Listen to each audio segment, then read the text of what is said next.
Hello दोस्तों, welcome back to my YouTube channel maths plaza. तो दोस्तों, आज मैं इस वीडियो में Bihar board class 10th crash course के तहत फिजिक्स चैप्टर 1 जिसका नाम है प्रकाश का परावर्तन और अपवर्तन, तो उसमें आज मैं टॉपिक देखने वाला हूं कि अवतल दर्पण और उत्तल दर्पण में अंतर स्पष्ट कीजिए। तो आइए देखते हैं। क्वेश्चन हमारा है, तो अवतल दर्पण हम लोग पढ़ चुके, क्या है पढ़े हैं ना।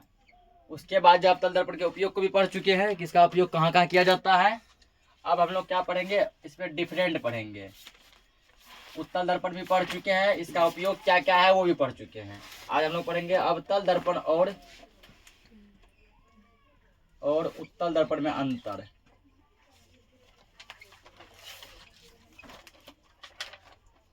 दर्पण में अंतर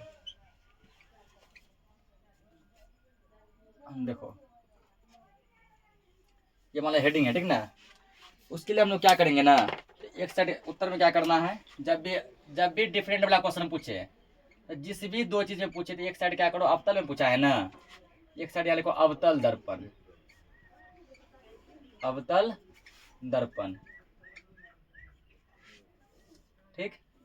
और दूसरा साइड तुमको यहाँ क्या लिखना है, उत्तल दर्पण, उत्तल दर्पण। अब बीच में क्या करना है, ग्रिल लगाना है, ठीक ना। बीच में एक दीवार दे दिए हैं, ये अवतल दर्पण और ये क्या है, उत्तल दर्पण। दोनों में तुमको क्या बताना है, डिफरेंट। मैं दो चार डिफरेंट लिख दो, जैसे पहला मान लो कि चलो, ठीक ना, इसका पहला ले लो। डिफरेंट जब भी पूछे, जिन भी दो चीजें पूछे, क्या करेंगे, एक साइड इसको लिखेंगे और एक साइड उसको लिखेंगे और बीच में क्या करेंगे, लकीर खींच देंगे, ठीक ना। पहला तो क्या करो, इसका डिफिनेशन ही लिख दो। तो डिफिनेशन हम क्या बताए थे कि ऐसा दर्पण जिसका परावर्तक सतह धसा होता है अवतल दर्पण कहलाता है। उत्तल में लिखाए थे ऐसा दर्पण जिसका परावर्तक सतह क्या रहता है, उभरा रहता है, क्या कहलाता है, उत्तल दर्पण। वही यहाँ लिख दो, इसका परावर्तक सतह, इसका मतलब किसका, अवतल दर्पण का, ठीक ना। इसका परावर्तक सतह धसा रहता है,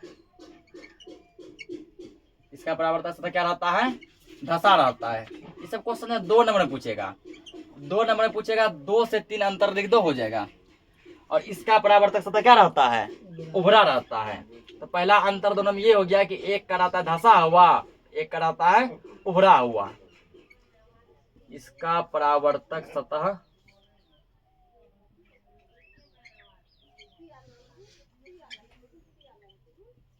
उभरा रहता है।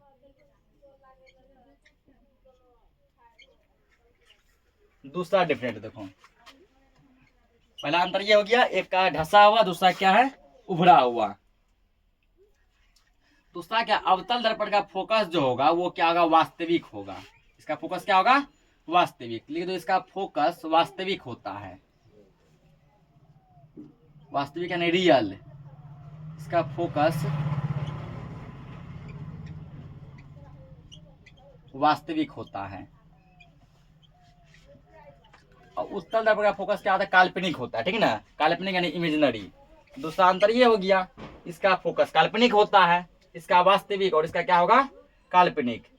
देखो, इसका फोकस काल्पनिक होता है,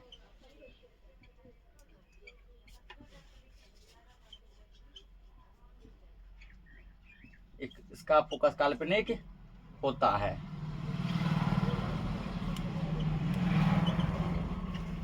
एक और लिख दो, तो 2 को 4 लिखाते। एग्जाम में जब पूछे ना, 2 नंबर में पूछेगा, इतना लिख देगा ना, 2 नंबर दे देगा। 2 डिफरेंस ही लिखना है।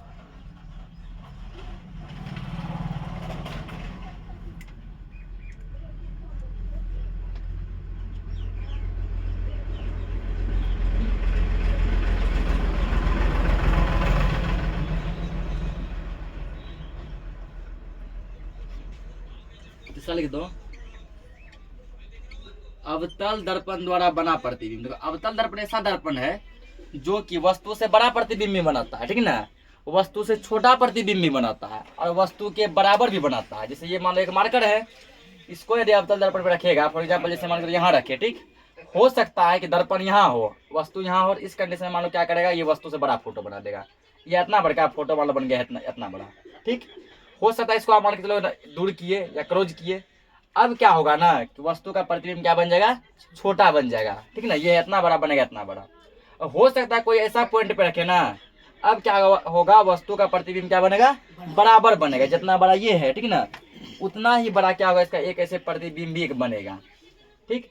उत्तल दर्पण में क्या है, किसी भी कंडीशन में रखो, तुम यहाँ रखो या यहाँ रखो, ये मानो दर्पण है, ठीक ना, यहाँ रखो, यहाँ पर सटा के रखो, पूरे हटा के रखो, तुम्हारा प्रतिबिंब हमेशा छोटा बनेगा। उत्तल दर्पण हमेशा कैसा प्रतिबिंब बनाता है, छोटा बनाता है, ठीक ना। लेकिन ये जो है अवतल दर्पण बड़ा भी बनाता है, छोटा भी बनाता है और बराबर भी बनाता है। तो अगला ये लिख दो, अवतल दर्पण द्वारा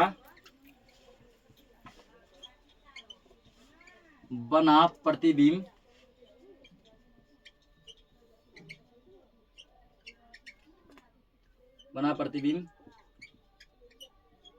वस्तु से बड़ा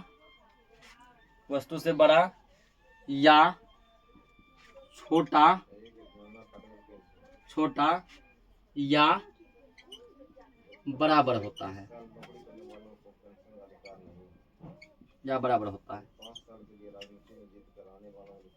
ये तीनों टाइप का बनाता है, ठीक।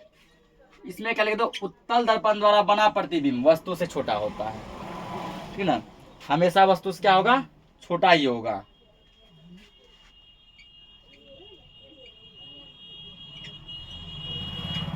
उत्तल दर्पण द्वारा बना प्रतिबिंब यानी फोटो, ठीक ना, यानी इमेज, बना प्रतिबिंब वस्तु से कैसा होगा, इसमें छोटा होगा, वस्तु से छोटा होता है। ये वर्ड लिख दो। हम देखो यहाँ पे थ्योरी में 4 गो लिखा रहे, ठीक ना।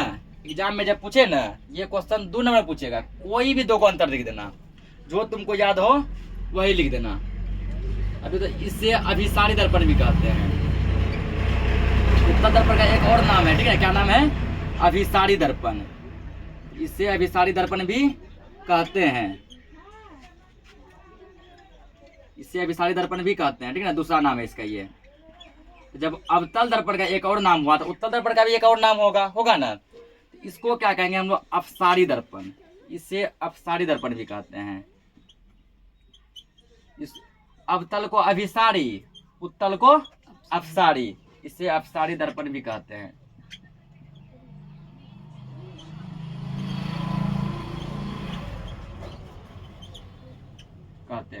इसको नोट करो, अगला क्वेश्चन देखते हैं।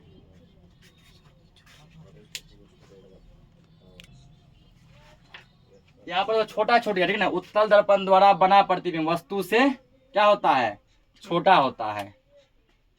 छोटा बोले बट लिखे नहीं थे, ठीक ना, छोटा होता है। तो 4 को अंतर लिखाए हैं। एग्जाम में यदि पूछे जो 2 को याद है, मान ये याद है, ये याद है, ये तो डिफिनेशन है इसका, तो सबको याद होगा। अरे वो ये याद रख लो, इसको अभिसारी कहते हैं, ये भी इसका डिफिनेशन है। उत्तल दर्पण का डिफिनेशन नहीं लिखा है कि ऐसा दर्पण जिसका परावर्तक सतह क्या होता है, उभरा होता है। देखो ये लिख दो, देखो ये लिख दो, 2 अंतर देखो 2 नंबर देगा, ठीक ना। इसको नोट करो। अगला क्वेश्चन को क्या दिया, आवर्धन किसे कहते हैं, ठीक ना। तो आवर्धन का क्या करना है, डेफिनेशन लिखना है, यानी परिभाषा लिखना है। इसका डेफिनेशन क्या है, देखो, प्रतिबिंब की ऊंचाई, प्रतिबिंब यानी फोटो, ठीक ना, प्रतिबिंब की ऊंचाई, और वस्तु की ऊंचाई, यानी हमारा सामान कितना बड़ा था, ठीक ना, जो सामान का फोटो हम देखना चाहते हैं वो वस्तु कितना बड़ा था। प्रतिबिंब की ऊंचाई और वस्तु की ऊंचाई के अनुपात को, प्रतिबिंब की ऊंचाई और वस्तु की ऊंचाई के अनुपात को क्या बोलते हैं, आवर्धन कहते हैं। प्रतिबिंब की ऊंचाई और वस्तु की ऊंचाई के अनुपात को आवर्धन कहते हैं, आवर्धन कहते हैं, ठीक। इसको देखो, इसको इंडिकेट किससे करते हैं, इसको सूचित करते हैं हम लोग, ठीक ना। आवर्धन को दिखाएंगे हम लोग छोटी एम से, इसे स्मॉल एम, इसे स्मॉल एम से क्या किया जाता है, सूचित किया जाता है, ठीक ना। जहां भी स्मॉल एम लिखा रहे यदि लाइट चैप्टर में, समझ जाना, ये आवर्धन का बात कर रहा है। किसका बात कर रहा है? आवर्धन का। इसे स्मॉल m से सूचित किया जाता है, किया जाता है। अब देखो यहाँ पे इसका फॉर्मूला भी बनेगा, ठीक ना। यदि हम लोग मान के चलो न्यूमेरिकल बनाएंगे, हिसाब बनाएंगे, तो इसका फॉर्मूला काम पड़ेगा, पूछेगा आवर्धन।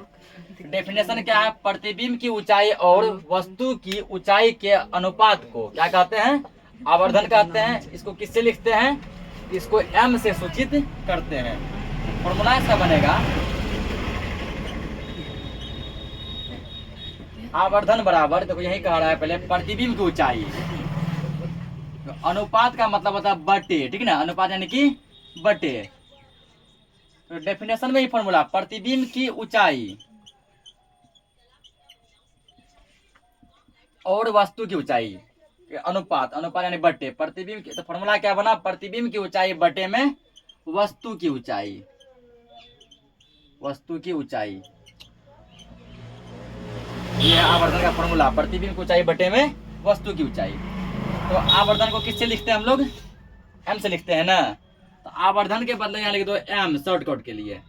प्रतिबिंब की ऊंचाई के हम लोग बोलेंगे मतलब h2, और वस्तु की ऊंचाई को बोलेंगे h1, यानी हाइट 1 हाइट 2, ठीक ना। प्रतिबिंब की ऊंचाई क्या बोलेंगे? h2, और वस्तु की ऊंचाई क्या बोलेंगे? h1। अब यहाँ देखो, लिख दो यहाँ पे जहां, जहां मतलब यहाँ पर जो ना h1 और h2 क्या है, m क्या है हमको पता है, यहाँ लिख चुके हैं। इसे m से सूचित करते हैं। इससे मतलब किसे?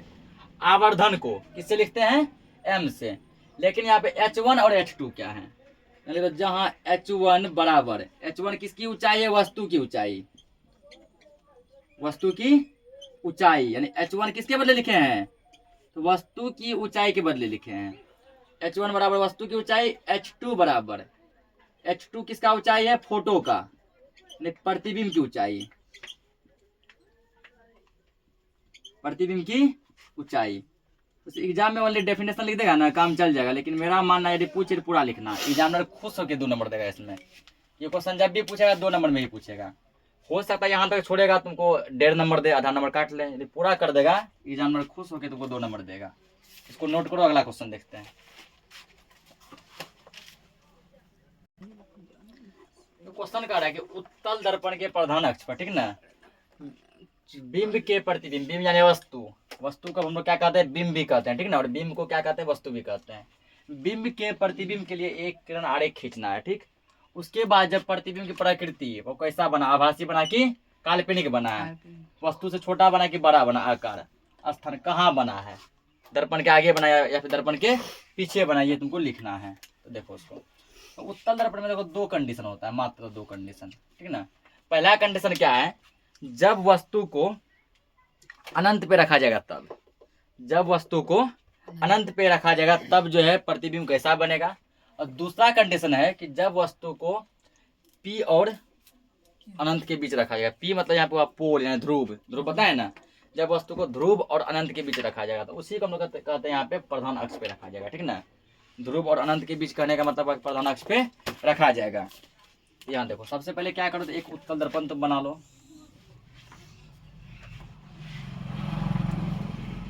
तो ठीक है, काम चल जाएगा। ये तो क्या है? एक उत्तल दर्पण है, ठीक है ना। पहले बोला किरण आरेख खींचिए, पहले किरण आरेख खींचेंगे। ये मान लो m, इसको क्या मान लो? m dash. उसके बाद जो ये मान के चलो इसका क्या है? एक प्रधान अक्ष है, ठीक ना। ये क्या गया? इसका प्रधान अक्ष हो गया। उसके बाद ये क्या है? ये हमारा पॉइंट क्या है? ये पॉइंट हमारा ध्रुव है। ध्रुव को किससे लिखते हैं? P से लिखते हैं, ठीक। अब हमको इस पे क्या करना है? किरण आरेख खींचना है। F सब हम लोग बाद में दिखाएंगे, ठीक ना। तो दिखाइए दो, ये मान के चलो इसका F है, ये इसका क्या है? वक्रता केंद्र C है, ठीक ना। ये F है, ये वक्रता केंद्र क्या है? C है। अब क्वेश्चन पे आ जाओ, क्या कह रहा है कि काहे फरफर करता है रे? जब उत्तल दर्पण के प्रधान अक्ष पे बीम को रखा जाता है, एक मान के चलो कोई वस्तु हम लोग लिए, ये मान लो वस्तु है, इतना बड़ा कुछ वस्तु लिए, ठीक ना। तो ऊपर जब तीर रहे समझना वस्तु ऐसे सीधा है, ठीक। जब नीचे से तीर रहे समझना वस्तु क्या है? उल्टा है। यानी ऊपर तीर दिखाकर जब हम लोग सीधा को इंडिकेट करते हैं, नीचे तीर दिखा के जो उल्टा को इंडिकेट करते हैं। इस वस्तु का हम लोग मान लो नाम दे दिए ए बी। वस्तु क्या नाम है? ए बी, ठीक ना। यानी ए बी नाम का वस्तु है ना, हम लोग क्या किए हैं, दर्पण पे रखे हैं। ए बी वस्तु दर्पण पे रखे हैं, ठीक। अब क्या हुआ,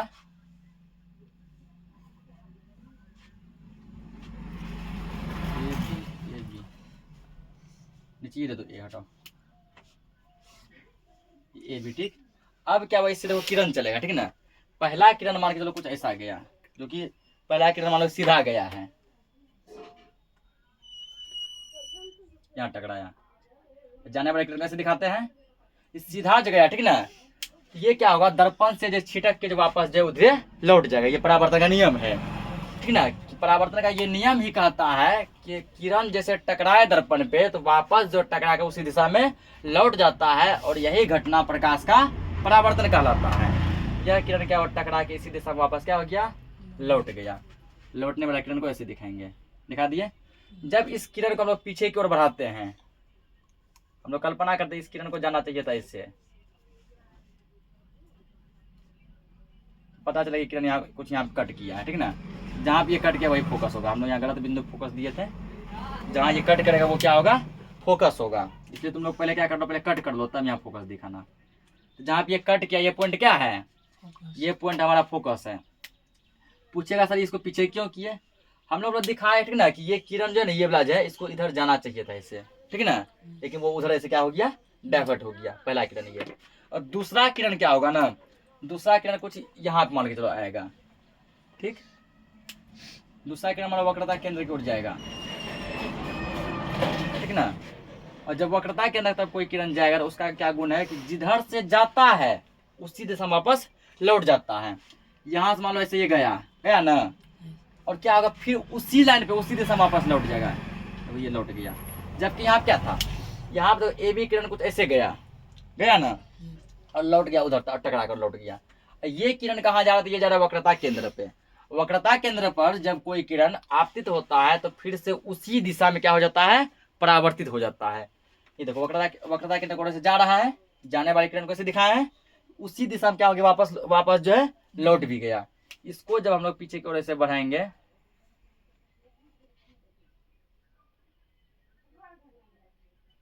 ये मान लो यहाँ कुछ कट किया, ठीक ना।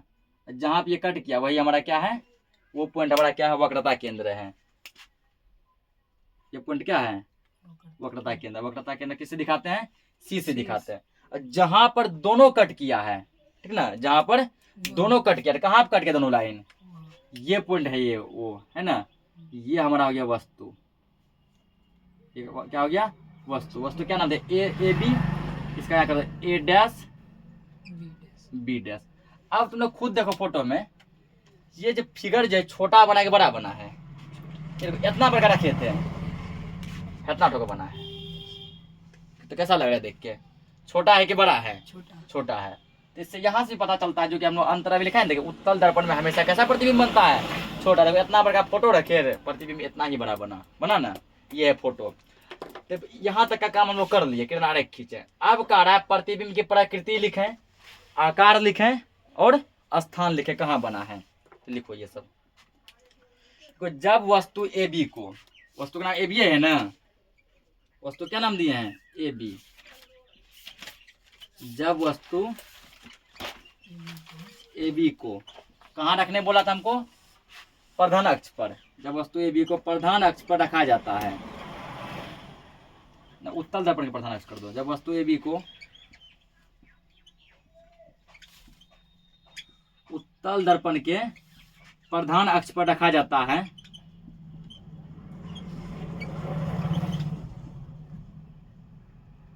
प्रधान अक्ष पर रखा जाता है,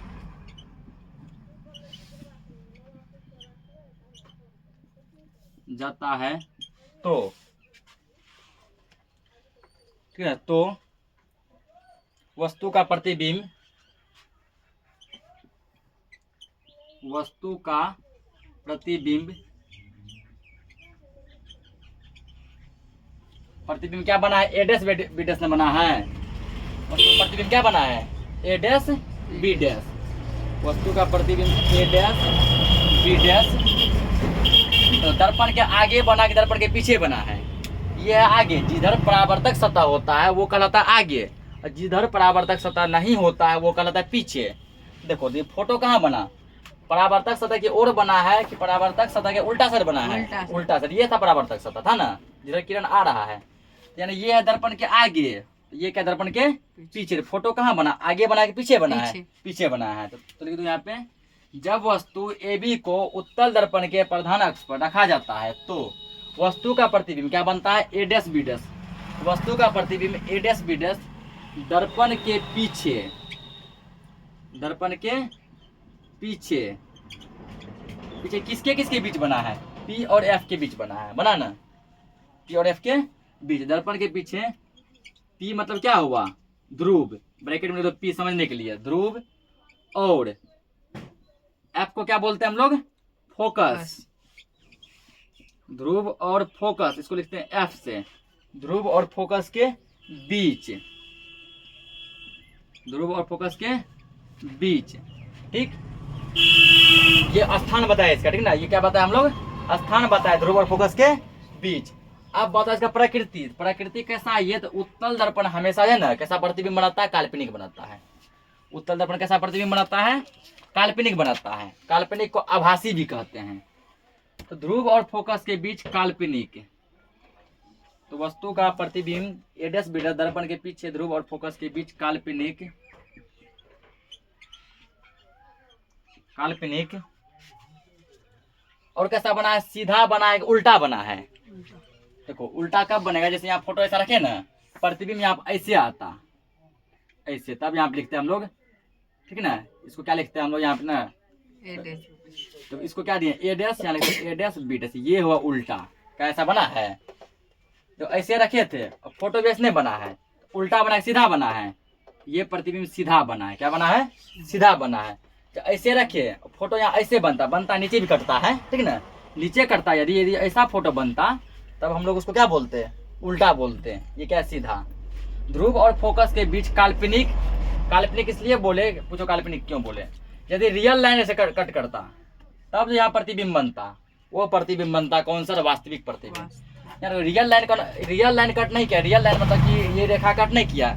जब रेखा को हम लोग पीछे की ओर बढ़ाए हैं, ठीक ना, हम लोग कल्पना किए कि ये लाइन यहाँ तक आ सकता था ना, और ये लाइन भी यहाँ तक आ सकता था, तब जा कट किया। यानी कि हम लोग जो लाइन कल्पना किए हैं उस रेखा पे कट मारा ना, इसलिए काल्पनिक प्रतिबिंब। ध्रुव और फोकस के बीच काल्पनिक, और काल्पनिक तो कैसा हमने सीधा बना है ना, काल्पनिक सीधा तथा वस्तु से छोटा बना के बड़ा बना है। वस्तु से कैसा बना है? छोटा, तथा वस्तु से छोटा बनता है। देखो सब क्या क्या पॉइंट पूछा था पहले? प्रकृति, आकार और स्थान, तीनों मिल जाएगा। जब वस्तु AB को उत्तल दर्पण के प्रधान अक्ष पर, यह प्रधान अक्ष पर रखा जाता है तो वस्तु का प्रतिबिंब क्या बनता है? A dash B dash. स्थान देख लो, यहाँ पहले स्थान लिखा, दर्पण के पीछे ध्रुव और फोकस के बीच, ये हो गया स्थान, ठीक। प्रकृति कैसा बनता है? काल्पनिक सीधा। आकार कैसा? तो वस्तु से छोटा। सब पॉइंट मेंशन हो गया, इसको नोट करो, अगला क्वेश्चन देखते हैं।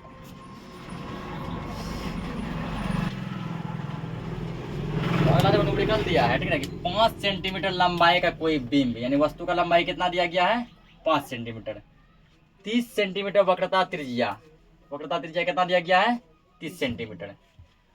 उत्तल दर्पण के सामने, किसके सामने रखा गया है? उत्तल दर्पण के सामने रखा गया है, ठीक ना। और कितने सेंटीमीटर? जैसे मान लो ये उत्तल दर्पण है, ठीक, इससे जो है ना 20 सेंटीमीटर की दूरी पर यहाँ पर रखा है, यहाँ मतलब 20 सेंटीमीटर पूरा यहाँ वस्तु को रखा गया होगा।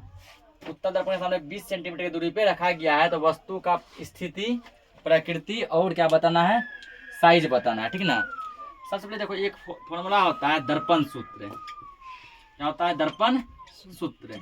दर्पण सूत्र क्या होता है? दर्पण सूत्र होता है 1/f बराबर 1/v प्लस 1/u, या इससे लिखता है उल्टा कभी कभी 1/u प्लस 1/v बराबर 1/f।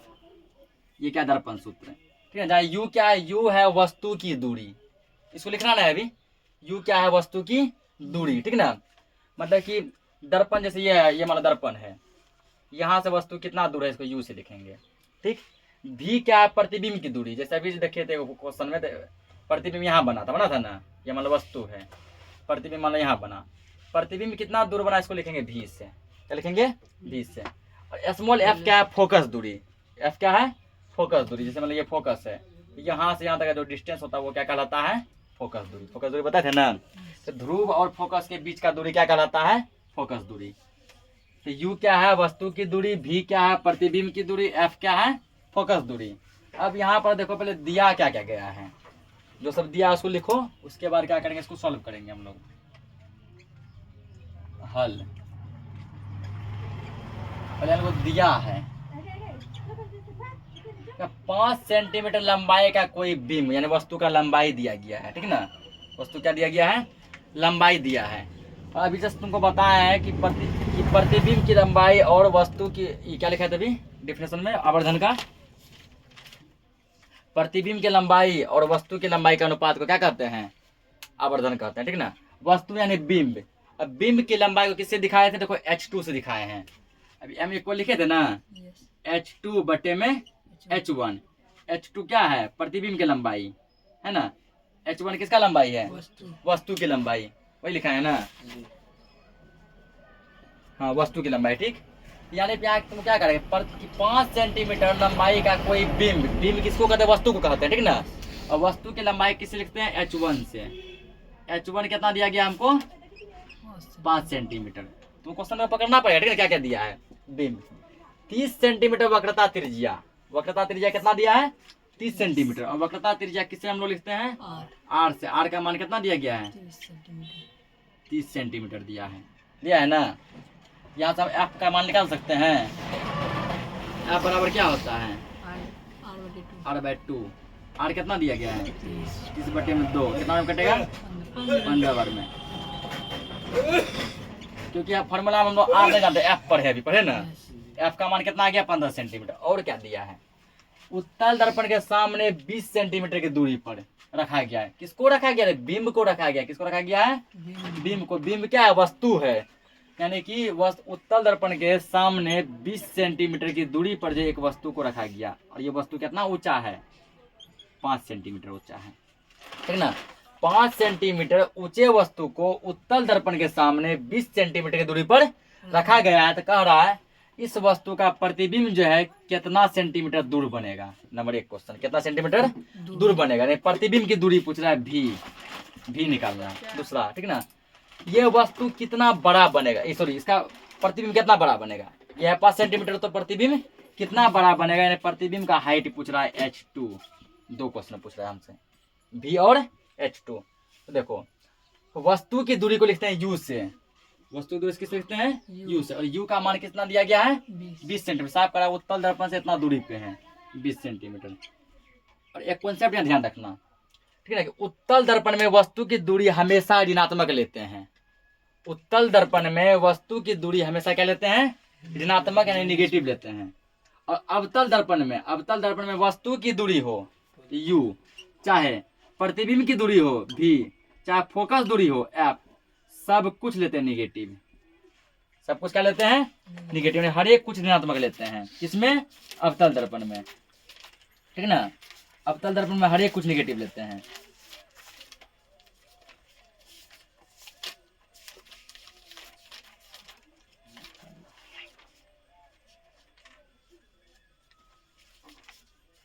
ठीक है। उसके बाद उत्तल दर्पण में क्या है? U जो है, U इसको लेते हैं निगेटिव, ठीक है ना। V और F इसको क्या लेते हैं? पॉजिटिव। V क्या है? प्रतिबिंब की दूरी। F क्या है? फोकस दूरी। तो यहाँ पे उत्तल दर्पण में U क्या लेते हैं? निगेटिव, इसलिए इसका मान क्या आ गया?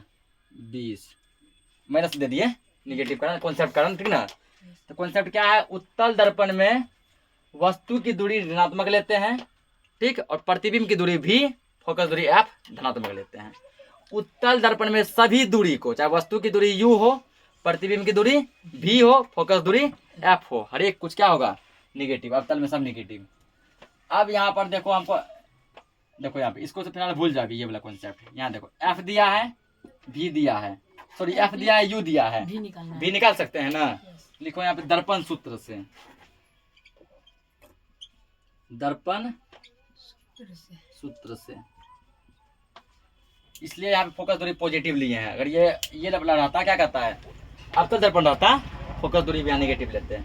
दर्पण सूत्र क्या जानते हैं हम लोग, 1/f बराबर 1/v प्लस 1/u, ये जानते हैं ना। उसके बाद क्या करो आप इस पे इसका वैल्यू पुट कर दो, या 1/f, f कितने दिया है समझा, f कितना दिया है 15 सेंटीमीटर, मत लिखो ऐसे लिखो। 1/v भी दिया है नहीं ना, सेम लिखो। 1/u, u कितना दिया गया है -20, ये दिया है। या 1/15, देखो ये अंक ये भी अंक है ना। ये देखो यहाँ इस साइड है माइनस में, इस साइड इसको किस में ला सकते हैं, 1/20 से लिख सकते हैं क्या, कि नहीं लिख सकते हैं।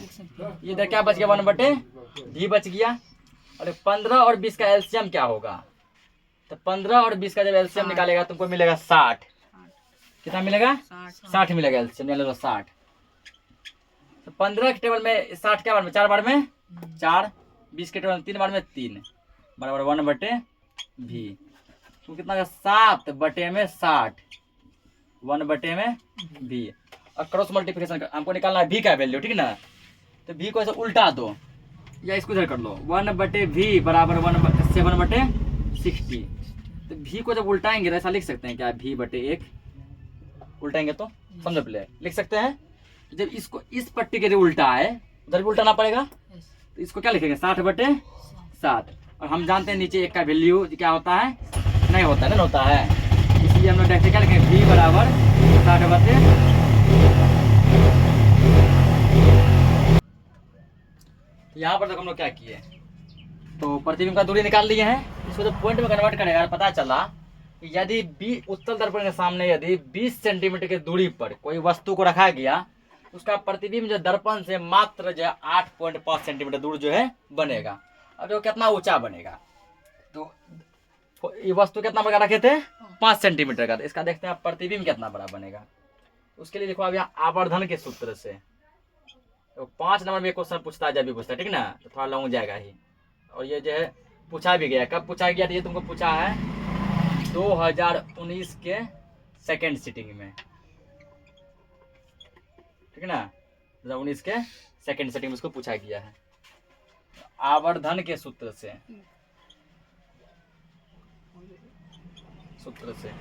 तो आवर्धन का हम लोग फॉर्मूला जानते हैं, ठीक है ना, अभी जस्ट पढ़े हैं। तो आवर्धन का फॉर्मूला हम लोग क्या पढ़े हैं, हम लोग पढ़े m बराबर प्रतिबिंब की ऊंचाई बटे में वस्तु की ऊंचाई। प्रतिबिंब की ऊंचाई किससे लिखे थे, h2 से, वस्तु की ऊंचाई को h1 से, ठीक। उसके लिए देखो अब h1 तो दिया है, निकालना क्या हमको h2, ठीक है ना। तो कोई भी चीज तब निकलेगा जब दो को वैल्यू दिया हो। ये जैसे यहाँ समझो f है, v है, u है, दो को दिया था f और u, क्या निकल गया v निकला ना।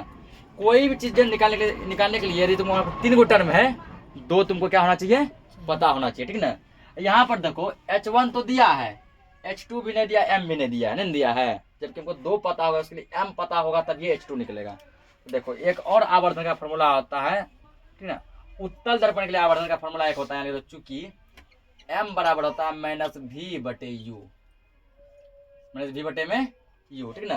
तो ये u एक्चुअली है ना, देखो होता क्या है सुनो। उत्तल दर्पण में देखो, उत्तल दर्पण में क्या होता है, इसका होगा वस्तु की दूरी, सॉरी प्रतिबिंब की दूरी बटे में वस्तु की दूरी। प्रतिबिंब की दूरी किससे लिखते हैं v से, अब बटे में किसकी दूरी, वस्तु की दूरी। वस्तु की दूरी किससे लिखते हैं u से। अब हम लोग जानते हैं कि उत्तल दर्पण में वस्तु की दूरी को किससे क्या लेते हैं, निगेटिव या पॉजिटिव, निगेटिव। यहाँ पे क्या आ जाएगा निगेटिव। तो किसी भी चीज में तुम जो है माइनस वाली नीचे नहीं देखेगा, ये माइनस क्या होगा ऊपर जो है यहाँ पे शिफ्ट हो गया, नीचे का माइनस कहाँ शिफ्ट हो गया ऊपर, यानी ये माइनस यहाँ आ गया, या फिर तुम इसको यहाँ बीच में लिख सकता है ऐसे बीच में, ठीक ना। तो उत्तल दर्पण के लिए क्या होता है, उत्तल दर्पण के लिए जो है आवर्धन का एक और फॉर्मूला आता है -v/-u। अब कुछ बच्चा का सवाल आएगा सर लगे हाथ अवतल दर्पण का बता दीजिए। तो देखो अवतल दर्पण का, अवतल दर्पण इसमें भी क्या होगा, देखो आवर्धन का 2 गो होता है, एक ऊंचाई के अनुसार और एक दूरी के अनुसार। तो ऊंचाई के अनुसार क्या होता है, ऊंचाई के अनुसार होता है आवर्धन बराबर प्रतिबिंब की ऊंचाई बटे में वस्तु की ऊंचाई। तो प्रतिबिंब का ऊंचाई क्या है h2, वस्तु की ऊंचाई h1। और दूरी के अनुसार क्या होगा, प्रतिबिंब की दूरी बटे में वस्तु की दूरी। प्रतिबिंब की दूरी को लिखते हैं v, वस्तु की दूरी को u। अवतल के लिए बता रहे हैं ना। अभी अवतल में क्या बताए थे, अवतल में जो है u हो, v हो, f हो, हर एक नेगेटिव होता है ना। तो v भी नेगेटिव, u भी, तो दोनों नेगेटिव नेगेटिव ऊपर नीचे क्या हो जाएगा, कट जाएगा। तो केवल क्या बच गया, v बाय u। अवतल के लिए v बाय u, उत्तर के लिए माइनस v बाय u। अब देखो तो क्या m के बदले ये लिख सकते हैं हम, इसके जगह पे, इसके जगह क्या लिख सकते हैं, माइनस v बटे u लिख सकते हैं ना, बराबर h2 बटे में h1। अब यहाँ से देखो हमको ना 3 का वैल्यू पता है, v का मान लाए है ना, कितना लाए, 60 बटे 7, 60 बटे में 7 लिख दो, माइनस v में लगल है ना, माइनस तो माइनस। अरे ये खाली v का वैल्यू लिखे हैं, बटे ना, ये बटे बाकी है वेवला, समझ रहे हैं ना। ये खाली v का लिखे हैं, ये बटे क्या है, ये बटे u का वैल्यू कितना, माइनस 20। अब यहाँ या कैसे बोल दो, यहाँ बराबर h2 तो हमको निकालना है, ये तो वस्तु ये प्रतिबिंब का हाइट है, h2 सेम देखो, h1 कितना है, 5 है ना। अब देखो माइनस से माइनस तो कटिए जाएगा, पहले कट जाएगा ना, ये कितना बच गया, 60 बटे 7। अब ऐसा वाला बता रहे हो कॉन्सेप्ट, 60 बटे 7 मान लो बटे में 20, इसको तोड़ने के लिए क्या करते हैं, 60 बटे 7, ये भागा है ना, इसको गुना में बदलो, गुना। इसके नीचे नहीं कुछ क्या मान सकते हैं, एक, ये एक नीचे है ना, गुना में ये ऊपर, ये कहाँ जाएगा, नीचे, जानता है ना। तो इसके नीचे नहीं कुछ एक है, गुना में चेंज करो, एक जगह ऊपर, 20 कहाँ आएगा, समझाने इसको कैसे किया है। तो इसके नीचे नहीं कुछ क्या है, एक है, एक ऊपर 20 बराबर, इससे हम लगा h2 बटे में 5। देखो ये कट रहा है, 20 या 60, कितना हो गया, 3 बटे 7 बराबर h2 बटे में 5। तो कोना कोनी गुना कर सकते हैं ना, इसको इससे, तो कोना कोनी गुना करेगा, 7 गुना h2 क्या होगा, 7h2 आएगा, ये दोनों गुना होगा कितना होगा, 15, ठीक है। इसका आंसर फाइनली क्या आ जाएगा, इसीलिए h2 बराबर 15, ये चला जाएगा बटे में 7। इसको चाहो तुम पॉइंट में बदल भी सकता है, ठीक ना, दिख रहा है यहाँ पे,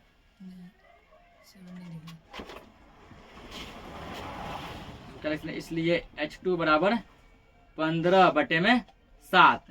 पॉइंट में यदि बदलना चाहेगा, ठीक ना, तो पॉइंट में इसको भाग लगा, देख लो यहाँ पे, 15, 7 दूना 14, एक आएगा, पॉइंट दो यहाँ 0, 7 एकम 7, 3, 2 अंक तक लिख दो पॉइंट में, पॉइंट करने फिर 0 आएगा, 7 चौके 28, फिर 2 आएगा, ठीक ना, यानी क्या 2.14, 2.14, इसलिए लिख सकते 2.14 सेंटीमीटर, ठीक ना। इतना हम लोग क्या करते हैं, इसमें लिख सकते हैं। उसके बाद अब इसमें पूछ क्या रहा है, स्थिति और प्रकृति और साइज बताएं, ठीक। तो देखो पहला देखो इसमें क्या था, साइज, तो प्रतिबिंब का साइज कितना बड़ा आया है, तो 2.14, जबकि वस्तु कितना बड़ा दिए थे, 5 सेंटीमीटर। यहाँ से भी पता चलता है कि उत्तल दर्पण में है ना, वस्तु का प्रतिबिंब हमेशा छोटा बनता है, और फिगर से भी दिखाए थे। तो 5 सेंटीमीटर का वस्तु दिए, मात्रा है ना 2.5 सेंटीमीटर भी नहीं हुआ, तो छोटा बना। तो साइज क्या है, वस्तु से छोटा है, ठीक। उसके बाद इसमें और क्या पूछा गया है कि प्रतिबिंब की प्रकृति कैसा है, तो प्रकृति कैसा, इसका आभासी है, ठीक ना। आभासी मतलब काल्पनिक है, कैसा है, काल्पनिक कैसे जाने, क्योंकि है ना उत्तर दर्पण का हम लोग गुण पढ़े हैं, इसमें हमेशा कैसा प्रतिबिंब बनता है, ठीक है ना, काल्पनिक प्रतिबिंब बनता है, आभासी बनता है। आभासी का दूसरा नाम काल्पनिक है, इसको नोट करो।